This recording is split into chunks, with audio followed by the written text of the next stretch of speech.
So I want to welcome everybody to today's community webinar for the Healthcare Project and Change Association. The subject of this particular webinar is how to become a change ninja. And I would absolutely delighted to introduce you to Dr. Tammy Watchorn.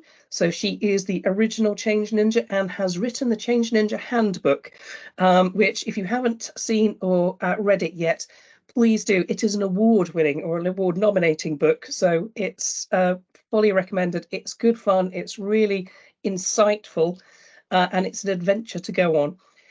And Tam was just telling us that the sequel is due out later in the year.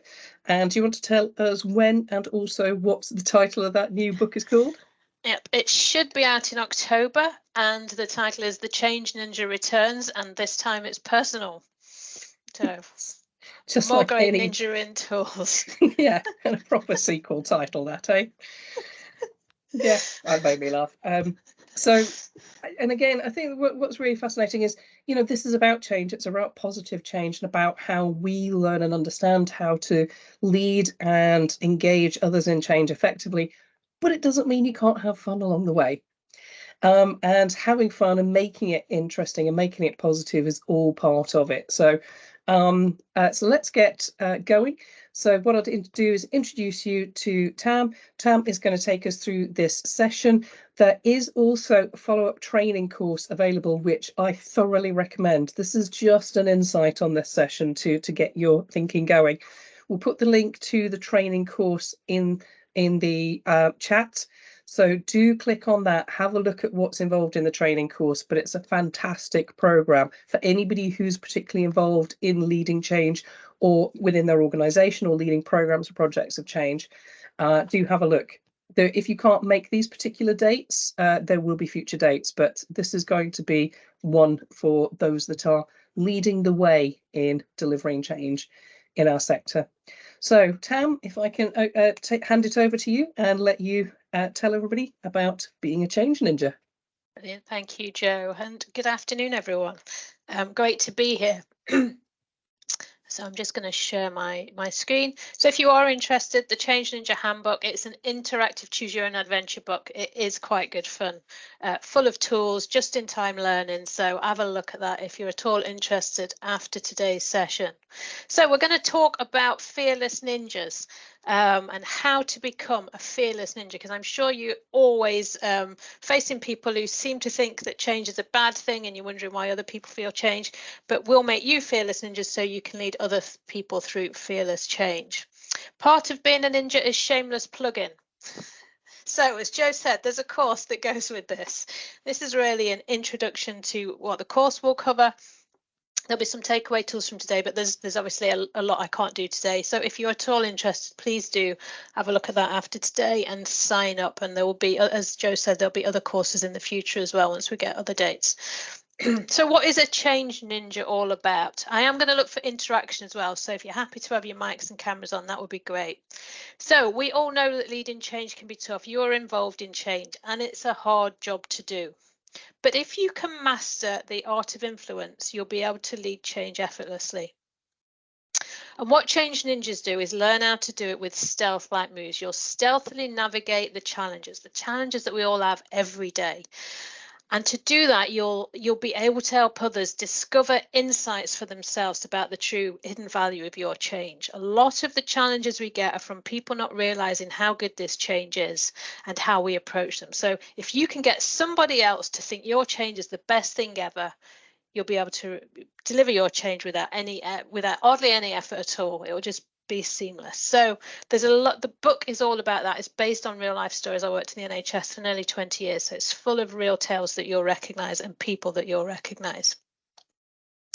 I always start with hopes and fears. This is your session. You've given up your lunch hour for this. So I'd like to know what you want to have today's session. What were your hopes when you signed up for this? And any fears that you might have.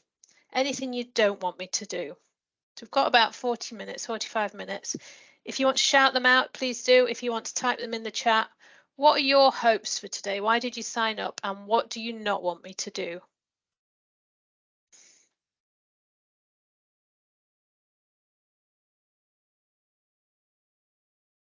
Anyone brave enough to shout out? Well, I'll shout out. Sorry. Leslie, come on, Leslie, you start. So it's not that I'm not that I'm particularly interested in change management, because I don't do delivery, but I'm using this session as a taster session for what HPCA can offer and the kind of courses. So it's dipping my toe in the water of HPCA, because we have only recently become aware of this organisation, and that's my Brilliant. hope for this session. So tasting the waters. Ifra? Yeah, so I'm a neighborhood transformation manager, so my work is very much about changing the way we work. So it's definitely, my hopes is definitely to get something about how to make an impact quite quickly, with the different stakeholders who have different kind of goals and intentions, and also to make like long-term change rather than kind of a quick win. Brilliant. Yeah. Excellent, So, good stuff. Any fears that anyone's got? I've got lots of hopes here. So Sharma, what's your thinking? Do you have fears as well as hopes? So it's my first session with this community, so I'm kind of just trying to make sense of it as well as being part of it. I suppose for me, where my mind just organically went was, sometimes I find there's a very small group of people that get stuck in their position. And so one of my fears, I suppose, always is I can see that, you know, a lot of people come on board, and I do a lot of kind of tools and use a lot of facilitative processes. But sometimes there's a tiny group that just is entrenched and gets stuck, and they're not going to change. I'm not going to say no matter what you do, there's clearly a code to tap into those people, but I suppose just something around that would be really helpful. Okay, brilliant. Anybody that's going to shout out? We've got some in the chat, so I don't know if you spotted those. Peter? Yeah. I think I was going to say, like, how would you do it like stealthily, like you mentioned before within your book? Stealth. Yep. It's doing the change without, like, Okay, brilliant. being so loud. Okay. And we've got Lee as well. Lee, what's your thoughts? Yeah, currently doing work on digital PEPs at the moment. And one of the challenges is, you know, everybody understands it's the right thing to do and want to do it and so on. But there's a tsunami of EPR stuff coming at the moment. So it's all that other stuff. So, okay. So other stuff. Okay. all your stuff, yeah, which is a bit of there are one or two bottlenecks in the NHS. Yeah. Particularly around digital and EPR, which are just sucking life out of everything. It's fully understandable, but it is a challenge. Okay, brilliant. So I'm going to stop there. I've got plenty there. So we've got some fears around other people being stuck and entrenched. How do we take others easily that we know further forward? And there's all the other stuff. So hopefully at the end of today, we'll have some tools to move this forward. So I'm going to come back on those fears. There will be specific things that you can use for this. Hopes, we've got finding out more what HPCA can offer, connecting, how to manage change, how to make stealth-like moves, how to take others with us. So hopefully that will inform today's session as an agenda, and we'll take that forward. Somebody mentioned not being a change manager. The stuff I'm going to do today applies to everyone all of the time, because we're all facing change all of the time. At home, at work, in life, you know, you go and do your shopping and they've moved all the shopping around in the aisles. So this stuff applies to us all the time, because this is about life and dealing with change in life. And that's you know, small or big. So you don't need to be a change manager for this stuff. And even on the training, it's not just for change managers, for anybody who's trying to do things differently. So your first stealth-like ninja move. I didn't send you all an agenda for today of what I was going to talk about. I've asked you what you want to talk about, and we're going to talk about the things you've told me we're going to talk about, and we're going to try and deal with some of the fears. So if I'd have sent you an agenda that says we're going to do hopes and fears, you'd have probably been going, oh, what am I going to say? Thinking about it. What we've done instead is I've invited you to contribute. We've got rid of the fears in as much as we can, and we've used your hopes to inform the agenda. It's not my agenda, it's your agenda. If today is rubbish, it's not my fault, it's your fault, because you decided what the agenda is going to be. But it's your first stealth-like tool. If you start to introduce this when you're leading meetings, people will get used to it. People will start sharing what they're really afraid of, and you can deal with it as a group. People will start sharing what they think the meeting needs to be about, and you will agree as a team, as a group, that this is what you're going to do today. Not what someone else thinks you should do, but what everyone else thinks you should do. Knowing that if you need to flex the meeting and it's different to what it was originally set out to do, you'll do so. So it's stealth-like because you're not really introducing a great big thing. You tell, let's just try this. Shall we just try this? A couple of times people get used to it and it just becomes the norm. So it's not making a big deal out of it. It's just trying to do it. But you'll soon get alignment and people come into meetings open and sharing what they're afraid of. So that is your first Ninja Stealth-like move. So I can tick that off the agenda for having achieved something. If nothing else, you've got a tool you can use stealthily. So I'd kind of guessed at some of the things you might do. So some people say, I don't want to be picked on. I'm not going to pick on anyone, but if you want to contribute, please do. It will be new. Hopefully it won't be a waste of your time. It will be practical. It should be useful. It should be fun and hopefully interesting because it applies to all parts of your life, not just your role at work. So big challenges. We are all facing big challenges on a daily basis. Those things that make you bang your head against the wall and wonder why, especially in the NHS. And again, my experience is the NHS, so I understand totally all of the challenges that you have. But think about the challenges that you face on a regular basis that come up time and time again, irrelevant of the project you're on, irrelevant of the team that you're working with. We're going to play a game of Snap. So if you can, put your mics on.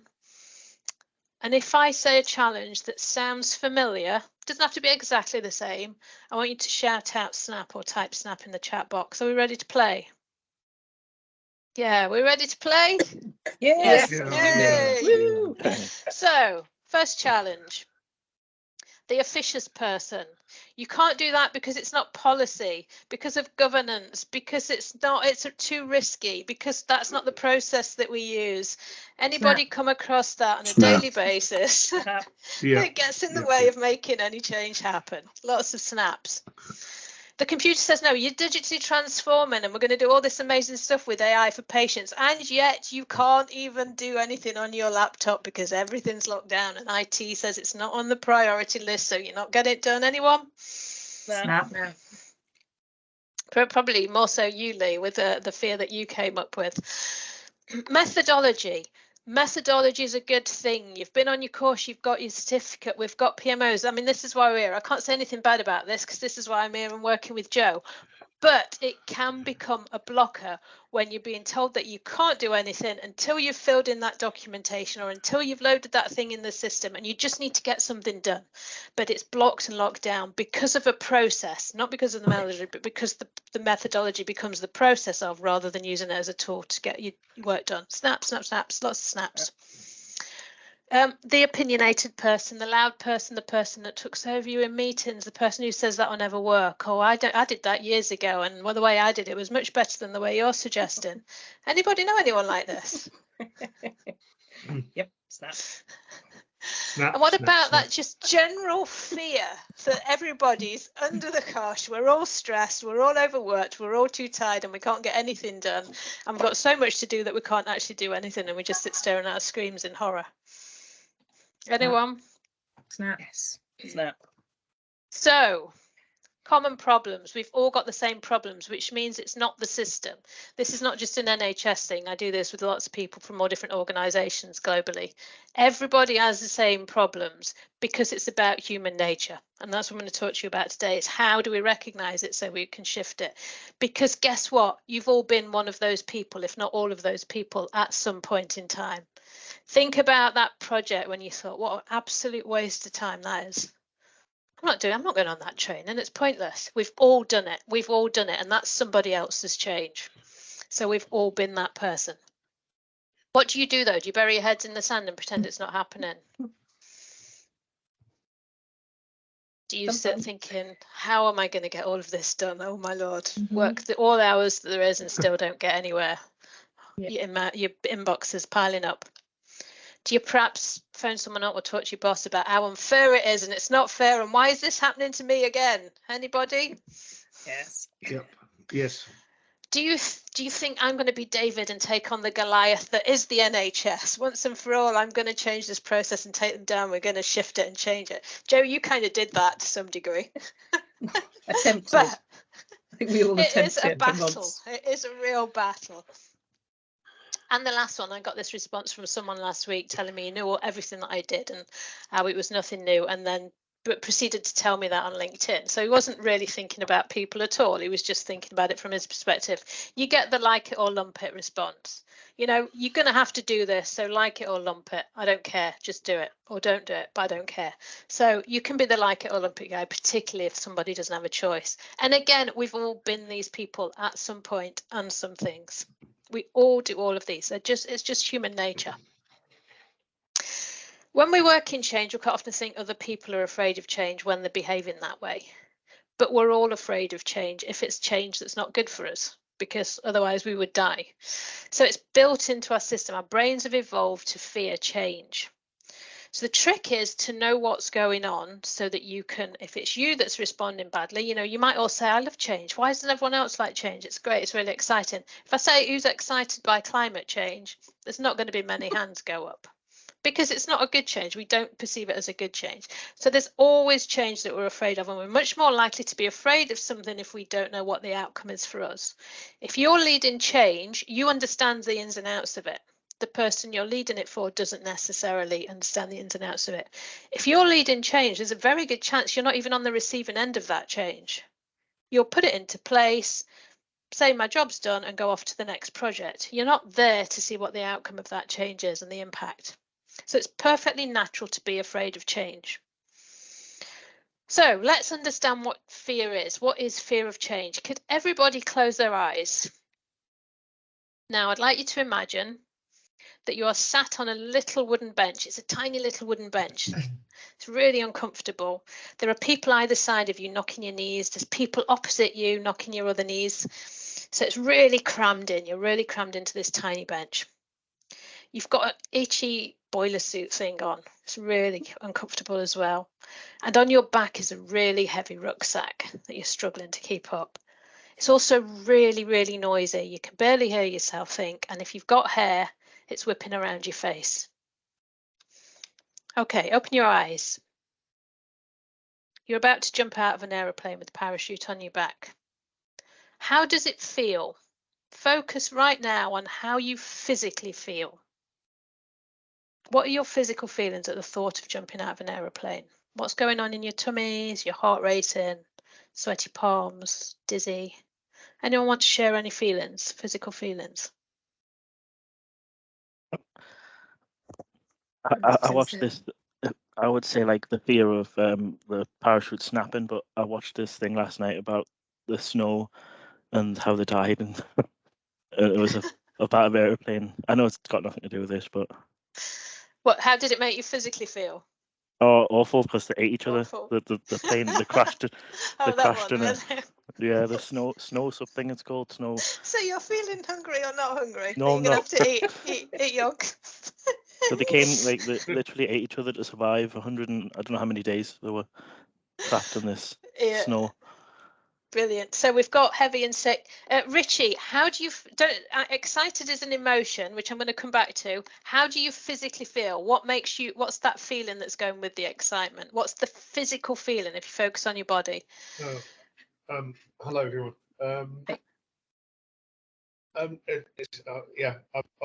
I used to be in the military before I did this, so I'm kind of numb, but numb physically because you lower your blood. You try and lower your heart rate. So okay. So that's probably unfair, but the first time pretty much worried that it's been packed right, and so the first time worried and concerned that your pack's not going to open. So again, but what's the physical feeling that brings? Sweat. Is it still rate. Like sweating, heart rate? So the thing Sweat, is, heart rate, yeah. So we've all got when we're faced with something like this, it will trigger a physical response. Now, Richie's done this before and he knows how to calm his heart rate down. He's been trained in how to do that. He knows it's going to be quite exciting. So he's feeling quite excited by it. Not the first time, mind. Not the first time, but because you, this is a really good example. So the first time you had the fear, the second time you have the excitement.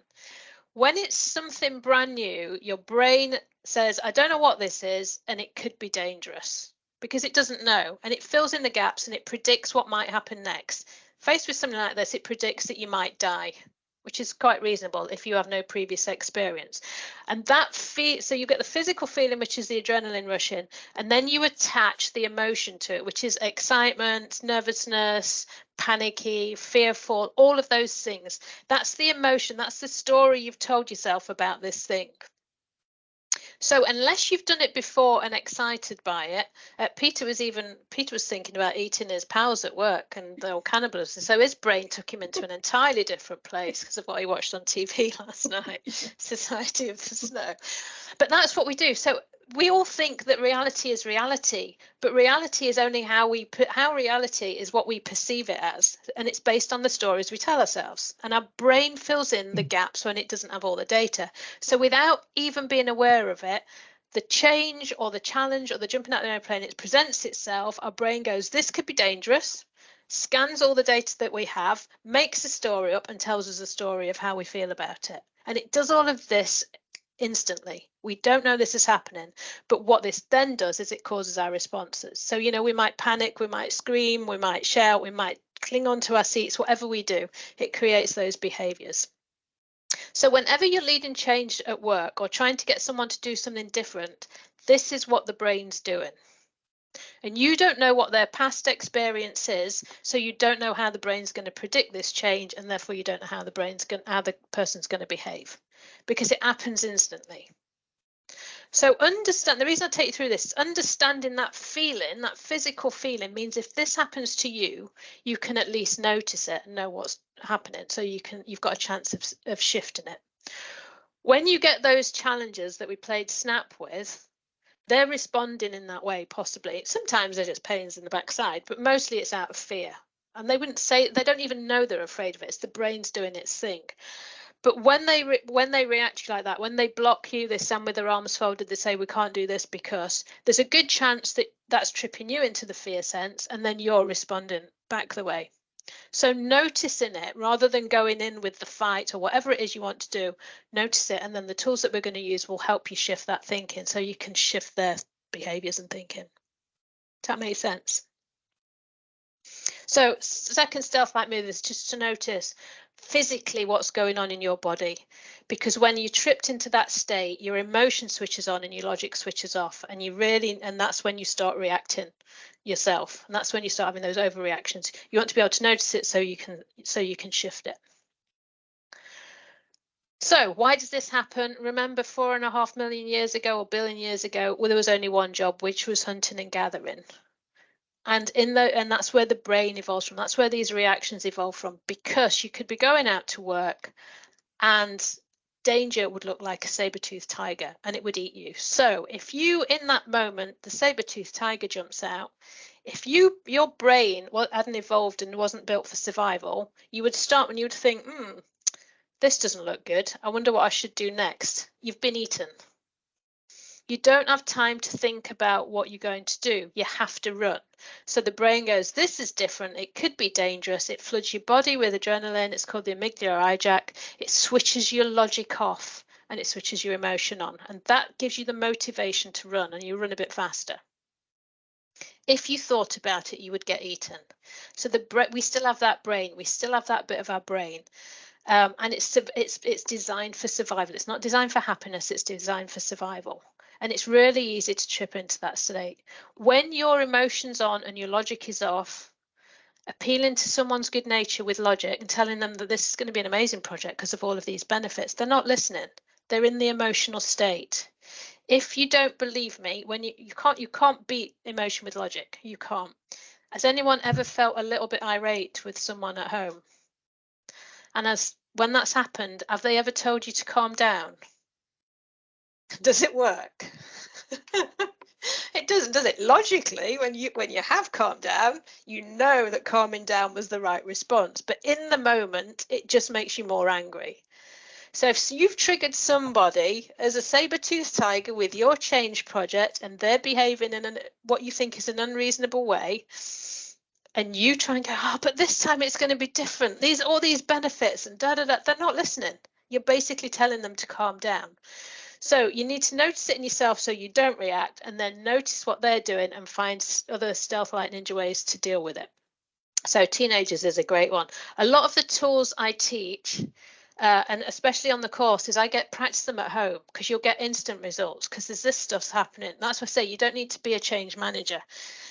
Anything that goes on in life, if you're trying to get anything done differently, especially if you live with kids and teenagers, then these tools really, really work for home life as well. And it's a good place to practice. So this is why this is happening. So the brain has two states for change. One is the away state, the fear state, and one is the towards and celebratory state. And we want people thinking, no, this is a good thing. So you go along to, I'm going to pick on IT, which is unfair. I've got nothing against IT, but you're doing this project and you want to download this app on your phone. So you go along to IT and say, we want to do this, and could you just install this app on my phone for me? It'll only take 2 seconds. Potentially they're thinking this is more work and it's not in the business plan, and I've got a list of priorities. They might be thinking this is different to what we normally do. It's not in the business plan and we've got our priorities. And if I do this and I don't do other things, it could be a bad outcome for me, especially if this thing fails and it trips something off that's risky and I haven't done the things that I said I would do. This is all happening without them thinking about it. When that happens, the brain starts to use more energy. It's starting to go, oh shit, this is not a good thing. So it's using more energy. Your brain doesn't want to use more energy because that means you need to go back out in search of food. And if you go out in search of food, you might meet more saber-toothed tigers. So it doesn't want to use energy. It's also detecting an out of ordinary error signal. It's seeing something that it isn't used to. And it doesn't like that because it's, again, doing that mapping. This isn't right. This isn't how it should be. This could be dangerous and end in death. And it's detecting pain. Most of the pain we meet today is social pain, not physical pain. It's not the saber-toothed tiger that's going to eat our leg, but social pain is perceived in exactly the same way by the brain. So the brain doesn't know it's not about losing a leg, but it's going to be painful, and it doesn't like that because that's not good for our survival. So it does all of this. It activates the threat response, so you get the adrenaline and the cortisol rushing in, which is what gives us those horrible feelings, and then you get the behaviours. You get the narrow-minded, the running away, the arms crossed, whatever it is. It can be quite subtle, but this is the bit about being ninja, is just noticing this, because the person themselves probably hasn't noticed they respond in this way. That feeling you get in your tummy, it's the same for excited and for anxious, because it's the same adrenaline. And the adrenaline's there to make us move. So the adrenaline can be a good thing. You might get that. Does anyone get the nervous excitement when you're going on holiday, the butterflies in your tummy? It's caused by exactly the same brain response. But in that case, the brain's thought this is an exciting thing, so it attaches the good emotions, and it gives you the adrenaline gives you the motivation to move. So it allows you to propel forward. So it can be a good thing. Noticing it is not necessarily a bad thing. Having it is not necessarily a bad thing, but noticing what emotion you label it with is the thing to notice. Is this a good change or is it a bad change? And if it feels like a bad change, how do I shift it to feel like a good change? So this is your job with other people. It's not necessarily getting rid of that feeling. It's just to attach the good story to it, the excited opportunity story. So there's a way to do that. We get into the reward state of the brain. And again, the more you do this on yourself or try it with the kids, the easier it is to do it with other people. If someone comes to you and says, I want you to do this other project, and you're really busy, your boss, you think, instead of thinking, I haven't got time for more work, you think it fits with stuff I like doing. I like that, the ice cream van. Those triggers are really important. We do cover that later. So does it fit with what I enjoy doing? I've shifted my story on it, my own story. I don't have time for more work, but actually I would quite like to do this. It doesn't change the fact that I'm busy. It just change the story. It's different to what I normally do. It is different to what I normally do, but it's a bit like that other project I did last year, and it would be an opportunity to learn something new. And rather than thinking this could be a bad outcome for me if I get it wrong, I changed the story to this could really help with my next career move and those other jobs I've been looking at. It's exactly the same piece of work, but we've shifted our story that we're telling ourselves about this piece of work.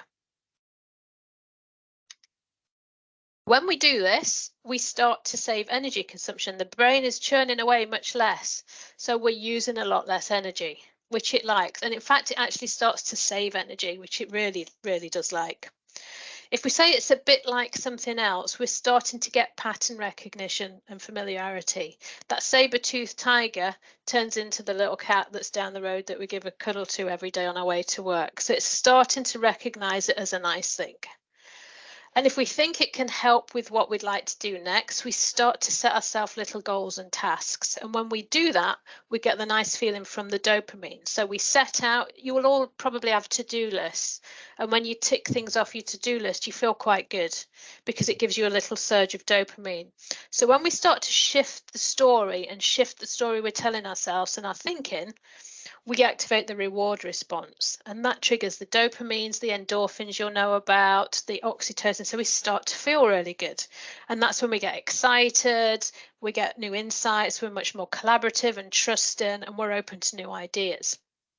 So all of this is going on just by simply noticing we've had a reaction and starting to shift the story that we're telling ourselves. What's even better with this is because you're much more forward thinking, brain friendly thinking around the change, you actually become much more energized. And when you're much more energized, you get much more done. So suddenly you're actually doing this other project, even though you didn't have time to do it, and you'll find yourself saving time and being much more productive and motivated. Think about those days you have at work when you spend the entire day on a Zoom call or a Teams call, going from meeting to meeting to meeting when nothing really happens, and at the end of it you feel utterly exhausted. Have you all had those days? You think, I've not achieved anything, but I'm knackered. Now think about days when you might have worked, I don't know, like 10 hours. You've had a new project and you've got together with the team and you've had a little workshop and you're doing all your things and you've gone away and you've done some research and you get to the end of the day and it's been a really long day, but you feel quite energized, even though you've done a lot more work because you're in the towards state. So the difference is, and when you're on Teams calls all day like this, yeah, mostly it's putting you in the red state because we're not used to looking at faces all day. So our brains think that there's 20 predators in front of us right now that might come and eat us. Logically, we know that's not true, but our brains, when it's scanning, is going, this isn't normal. This isn't normal. This isn't pattern recognition stuff. So it's actually really exhausting because it's using a lot more energy to manage it. So when people switch off the cameras, it's not necessarily a bad thing, even though it can feel a bit odd. So this is what, we're doing this more and more now because most of us are still at working at home or hybrid. It's just to reflect on that. This is really brain intensive hungry, and it doesn't mean you're doing anything, but it will use a lot of energy up. Bad air day, yeah. So keep your cameras off it will help your brain to some degree. So the trick is to notice the physical feeling. I've been triggered. I've got that. Richie was like, I know this feeling. I've been trained how to get out of it. I'm going to numb myself, calm my heart rate down. That's exactly what you need to do. And then if you can shift the story so that this becomes a positive, then you're into this excitement phase and you start to get the dopamine and the extra energy. Great to do for yourself and practice this. But again, what we're trying to do with leading change is to keep people away from the red zone and go straight into green. And if they are in the red, to notice it, not react ourselves, do some pause for thought and think, how am I going to tackle this in a different way to try and shift the story that they're telling themselves. You can't change other people, they can only change themselves. So noticing what's going on and then having tools and approaches that can get them to shift their own thinking is your best way forward. And that's why it's the stealth-like move, because they will realize it themselves. They won't know that you've had anything to do with it at all. You won't get the credit for this. Because they'll just think, I've had this really good idea, this is what you should do, and you'll just have to take it, even though that's what you were telling them all along. So just be mindful of this, and the more you practice on yourself, the easier it is to notice it in other people and shift other people. So most of those reactions, those challenges that we all face all of the time, it's because we've triggered that. Most of those responses that we do, it's because we're triggered. So again, noticing it, noticing our responses, the first step. If you can stop yourself responding, you'll have built some really sturdy tools. And then your next bit is to think about, okay, what am I going to do differently? And then if you do come on the training, we've got lots of tools of how you can approach people. So it's about being stealth-like, it's about being ninja. They're all small things. These are all relatively simple things, but they're hard to put into place, because if someone starts telling you that your project's rubbish and it will never work, guess what? Your brain's going to go, this isn't good. So it's really hard to stop that, because it's doing it without you thinking. So that physical feeling, that's why I wanted to concentrate on that physical feeling, is the bit to notice. So how are we feeling right now? I would like you to think either back to that jumping out of an aeroplane, or think about that person that's really getting in your way just now, that you're quite, you want to respond to, you want to tell them, and you've got your angry email ready to go, or you're complaining about them to everyone else. Who's that person that's really blocking you just now, who's really getting under your skin? So just think about that for just now, or the jumping out of the aeroplane if it really scared you. Or Peter, you might want to think again about whether you're going to have to eat your team colleagues, mates. The thought of being accountable. So think about something that's really, getting under your skin. Now I'd like you to think about how you're feeling. Again, focus on your physical feelings.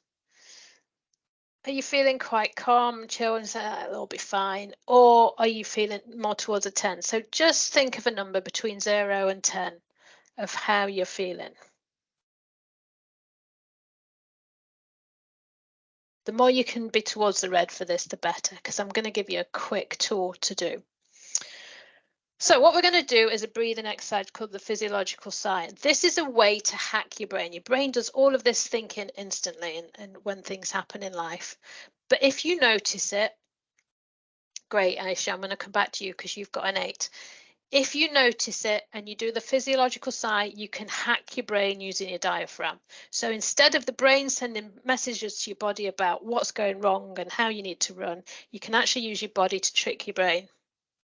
So we're going to breathe in, and we're going to breathe in twice through our noses, and then we're going to exhale slowly through our mouth. So we'll do it 2 or 3 times. It'll feel weird. So breathe in through your nose once, breathe in again, and exhale slowly through the mouth. Breathe in again, exhale slowly through the mouth. Breathe in again, exhale slowly through the mouth. Now focus on how you're feeling, physically feeling, and see if there's any reduction in that score. Elephant breaths, brilliant, Richie. Aisha, are you happy to share your score? Has it dropped?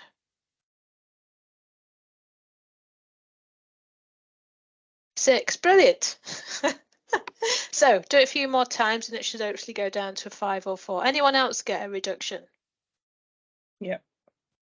Yeah, it's such. I mean, that seemed to take a while, but if you practice doing this, all you're doing is you're giving the signal to your brain. You're taking a. People won't even notice you're doing it, but you're signaling your brain that actually that thing that's triggered it, that's telling you to run, is actually fine. It is just the cat down the street. It's not a saber-toothed tiger. And what you're doing then is switching the logic back on, which is what you're trying to do, because you don't want to respond emotionally. So switching the logic back on.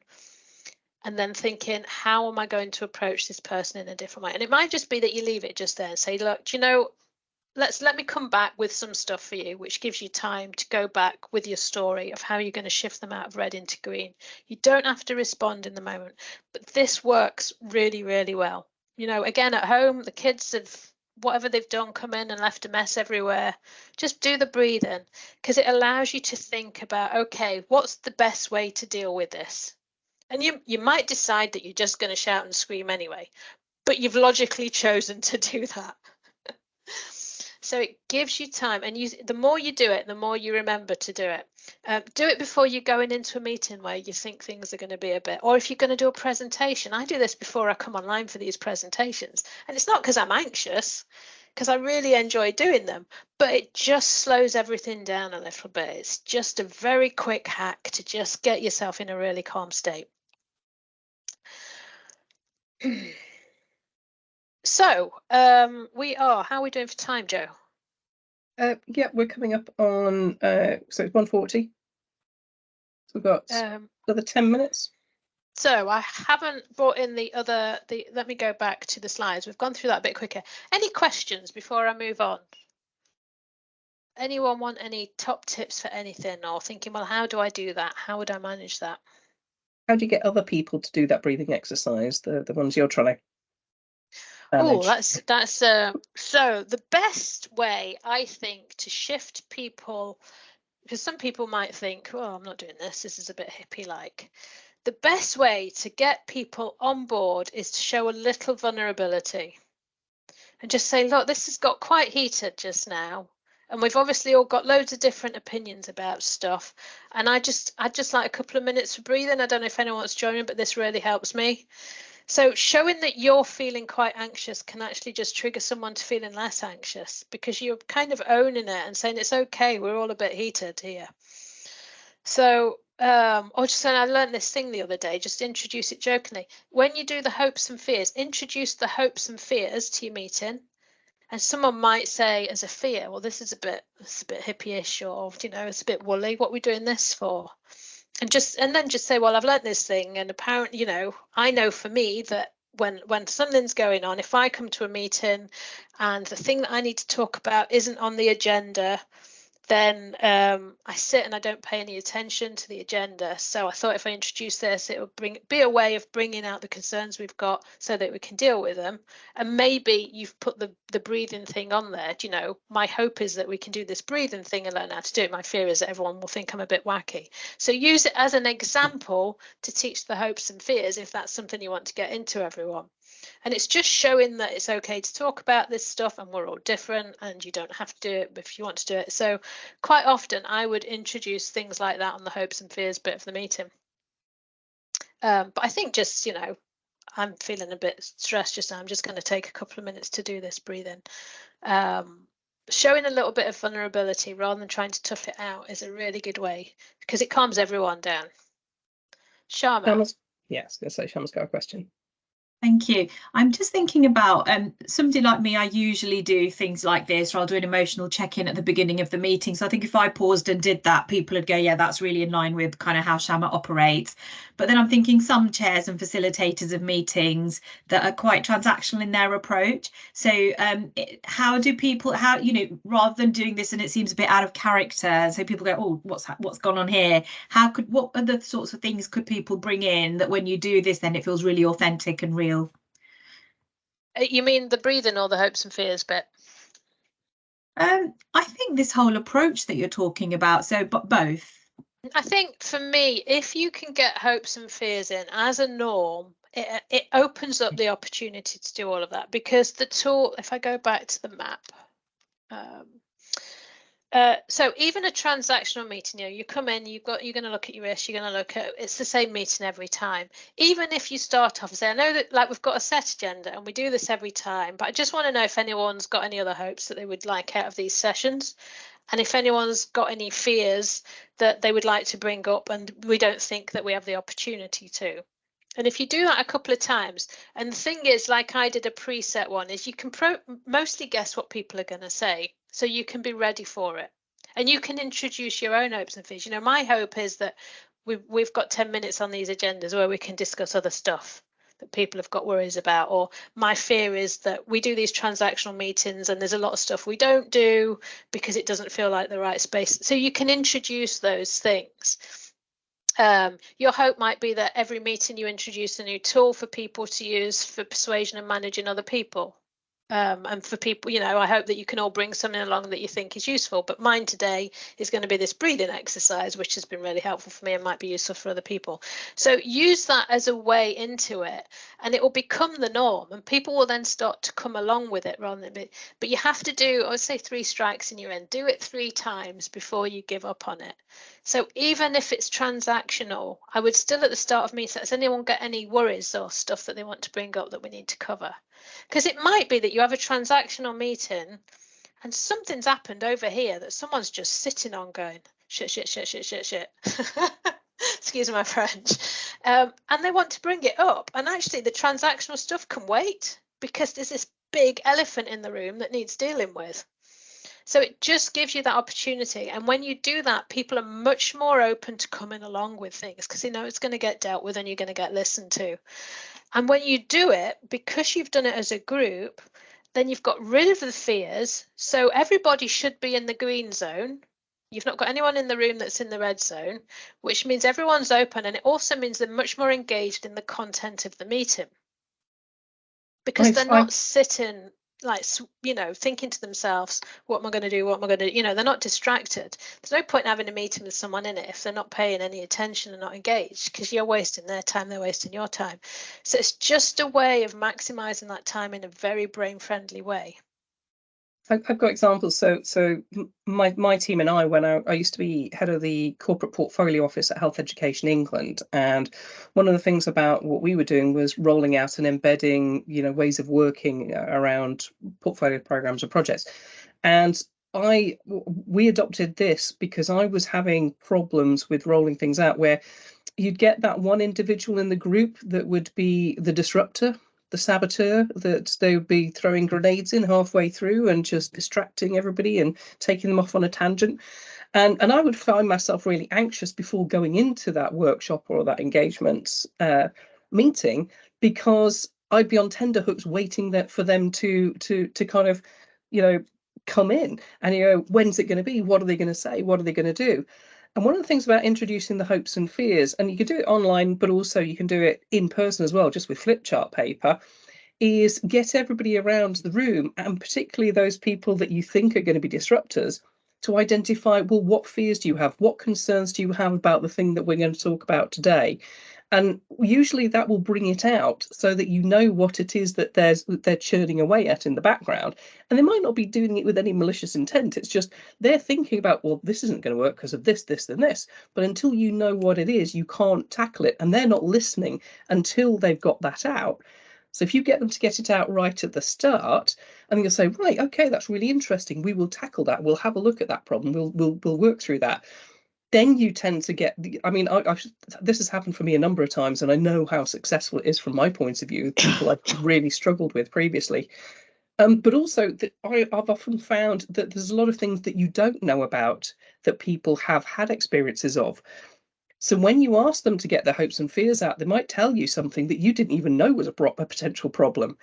And if you can get that out at the start, again, you've got it up there, and they feel like they're being listened to. They're being, they've got an opportunity to input, and that makes it much more collaborative. So they're much more likely to then engage with the conversation rather than sitting back going, well, this is never going to work, but I'm not going to tell anybody. It works, and it's worth trying out, both for teams. We do it in a teams way, but also when you're doing workshops and program meetings as well. Really effective. The other thing to add in, if it's a small group, make sure everyone's contributed. So you might just go around the room and just check in, Jim, Mary, Joe, have you got your biggest hope and fear up there? Because then if you've got that loud person, the person that wants to pull it down for whatever reason, because they're being a pain in the backside, they had their opportunity. And again, they'll soon learn that if they didn't bring it up as a hope or a fear, that you've all aligned around, this is what we're and if they, halfway through they go, oh, so look, we've agreed the agenda, we're going to have to come back to that another time. But they'll start to, over time, know that unless they say it and it's up front, then their grumble is just a grumble and it's going to get ignored. So it's a really but it's not like you're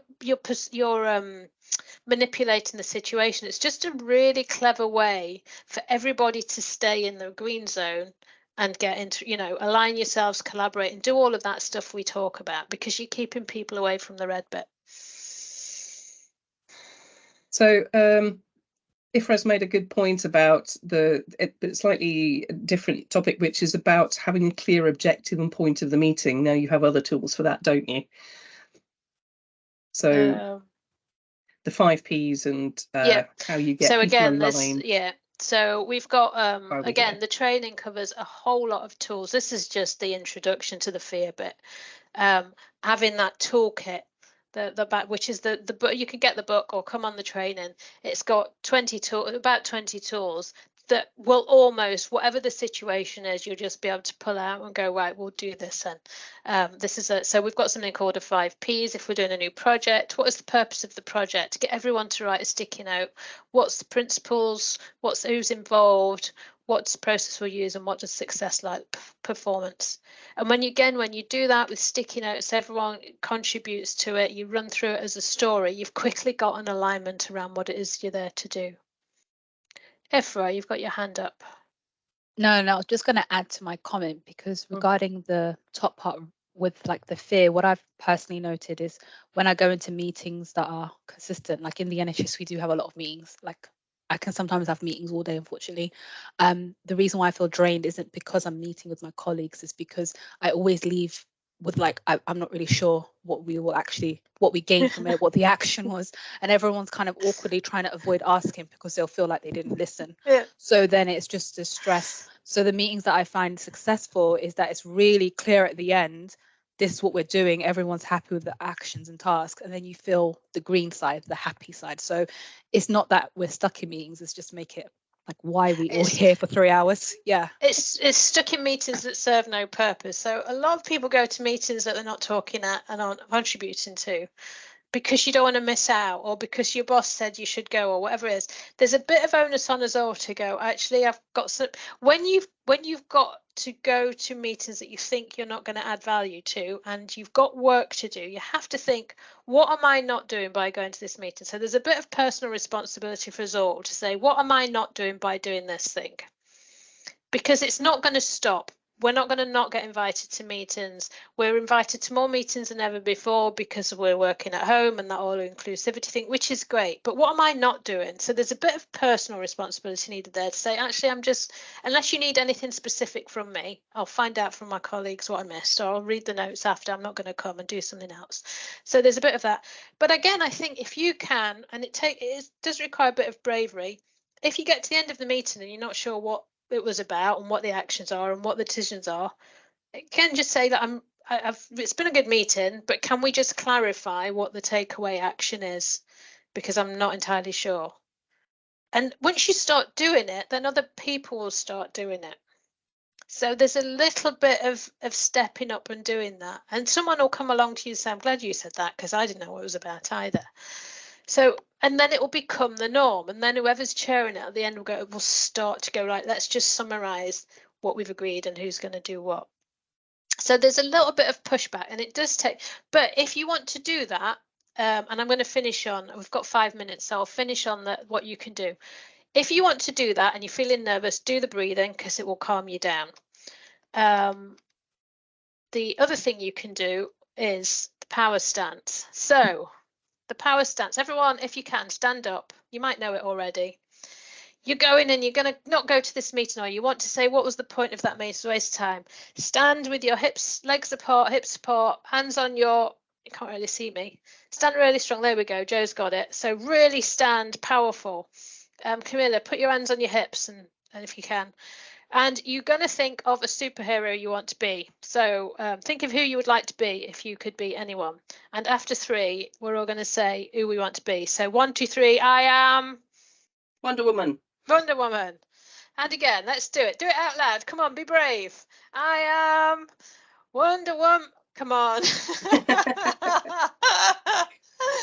This is called the power stance. What it does is, by standing strong, you can sit down again now if you want. It will flood your body with a little bit of testosterone. If you do the I am Wonder Woman, I am Superman, whatever it is, it just gives you a little bit of confidence from the testosterone. If you practice doing that and practice it out loud, your body will get used to it. Once you've practiced it a few times, you can do it quietly. You can go to the toilet at work and go, I am Wonder Woman. and you'll still have the same impact. If you do that enough times, you can start to do it in your head in a meeting. So you're sitting in a meeting, you think, I want to actually challenge this because I have no idea why we're here. And I want to just say, excuse me, could we just clarify on the actions from this meeting? Then in your head, imagine the stance and your little phrase, and it will still trigger, because your brain now knows what this means. You'll get the little testosterone and it will just give you that little bit of confidence. I'm embarrassed, man. Is that why you didn't join in, Richie? You've got to go over. When you label something, when you say it out loud, it dampens the response. So I'm not going to pick on you because I promise I wouldn't, but if you say, I feel a little bit silly asking this, actually you'll feel less silly once you've said it. Because as soon as you label an emotion, it reduces the impact on your body. If you say, yeah, I am angry, and this is why, it will reduce the level of anger. So labeling your emotions. So, I just want to clarify, if we can just clarify, I'm sorry if I missed something, I feel a bit daft. It will reduce how you feel about it. It will reduce the impact of the feeling, which will slow everything down, get your logic back on, do your little power pose. But there is a little bit of, don't wait for someone else to do this stuff because no one's going to do it. But if you do it, if you do the hopes and fears, other people will start to do it. If you start to say, can we just make sure we all know what we're going away with? Other people will start to do it. So it'll start to shift things. That's the ninja thing. It's stealth-like. No one's really noticing a big thing. You're not going out saying, we're going to change everything and we're all going to follow me from today. It's noticing what's going on in you, and having that little bit of extra confidence to just shift it a little bit, change it a little bit, notice how other people are responding and behaving. So I would say from today, just notice stuff, notice your physical feelings and notice how people are responding. And instead of thinking they're being a pain in the backside, think maybe they think this is a fearful thing and maybe I shouldn't respond and I'm going to shift my approach to them. Because when you do, they'll notice that and they'll start to shift as well, because they're not seeing you as a threat anymore. Okay, so fantastic.